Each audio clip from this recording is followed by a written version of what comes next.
আমরা বোর্ডে একটি অঙ্ক লিখে রাখছি। সেই অঙ্কটি সিলেট বোর্ড 2025 সালে ত্রিকোণমিতির সৃজনশীলের ক প্রশ্নে আসছে। এটা আজকে আমরা সমাধান দেব। একটু দেখো, মনোযোগ দাও। সি ইকুয়াল 30 ডিগ্রি হলে দেখাও যে cos স্কয়ার 2c, মানে টু সিটাকে আমরা থিটা ধরে নিতে হবে, মানে কোণের পরিমাণটা 3 ডিগ্রি 30 ডিগ্রি 45 ডিগ্রি যাই হয়, এটা হবে এই 2c equal 1 minus sine square 2c, মানে বাম পক্ষের সমান ডান পক্ষ আমাকে প্রমাণ করতে হবে। তাহলে আমি প্রথমে লিখি, দেওয়া আছে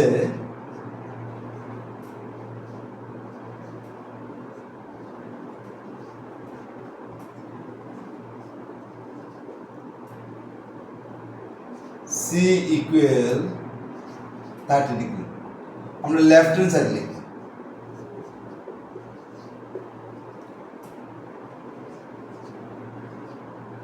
cos square 2c,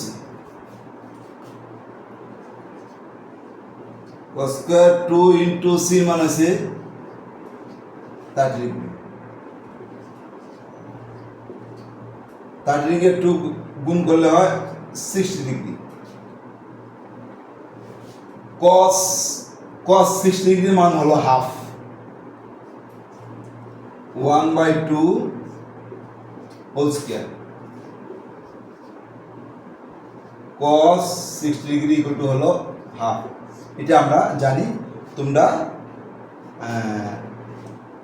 ক্যালকুলেটরে cos ms এ যদি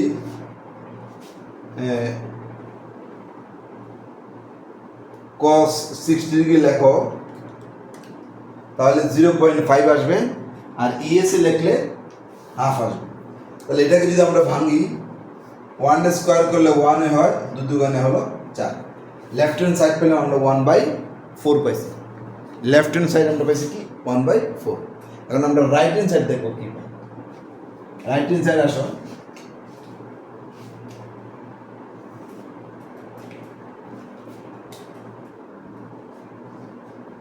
রাইট হ্যান্ড সাইডে কি আছে, 1 minus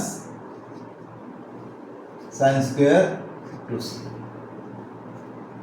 1 minus sine square 2 into c মান হলো 30 ডিগ্রি, c হলো 30 ডিগ্রি, c এর মান আমরা 30 ডিগ্রি বসেছি। তাহলে 1 minus sine square 60 degree. Sine 60 ডিগ্রির মান কত? সাইন 30 ডিগ্রির মান হলো হাফ, সাইন 60 ডিগ্রির মান হলো √3/2। তাহলে আমরা লিখবো 1 minus √3/2 whole square. Sine 60 degree হলো √3/2। এটা আমরা জানি। তোমরা ক্যালকুলেটর টিপ দিয়েও এই মানটা বের করতে পারো। তাহলে এটা সরাসরি ES এর সরাসরি মানটা আসবে। সাইন 60 ডিগ্রি ES ক্যালকুলেটরে √3/2টা সরাসরি আসবে, MS এ দশমিকে আসবে। 1 মাইনাস স্কয়ার রুটে কাটা গেলে হয় 3, আর 2 এর উপরে স্কয়ার হলে 2 দুগুণে হয় 4। তাহলে আমরা এখন লসাগু নেই 4। 1 এর নিচে মনে মনে 1 আছে, 1 দিয়ে যদি 4 এর ভাগ করি তাহলে হবে 4, আর এরপরে 4 দিয়ে 1 কে গুণ, 4 একে 4। অর্থাৎ এটা হলো লবে, হরে মনে মনে 1 আছে, হর দিয়ে এই লসাগুকে ভাগ করে যে ভাগফল হবে, ভাগফলটা দ্বারা এই লবকে গুণ, মানে 1 দিয়ে সাইডে ভাগ করলে সাইডে হবে, সাইড দিয়ে 1 গুণ করলে সাইডে 1 সাইড বিউ, সাইড দিয়ে সাইডে ভাগ করলে 1, 3 একে 3। তাহলে সাইড থেকে 3 গেলে কত? 1, নিচে হলো 4। তাহলে আমরা এই লেফট হ্যান্ড সাইড পাইছি 1/4, রাইট হ্যান্ড সাইডে পাইছি আমরা 1/4। অতএব left hand side equal right hand side should, অতএব left hand side equal right hand side. তাহলে আশা করি বুঝতে পারছো। নেক্সট অন্য কোনো দিন অন্য কোনো অঙ্ক নিয়ে আসবো। সেই পর্যন্ত ভালো থাকো।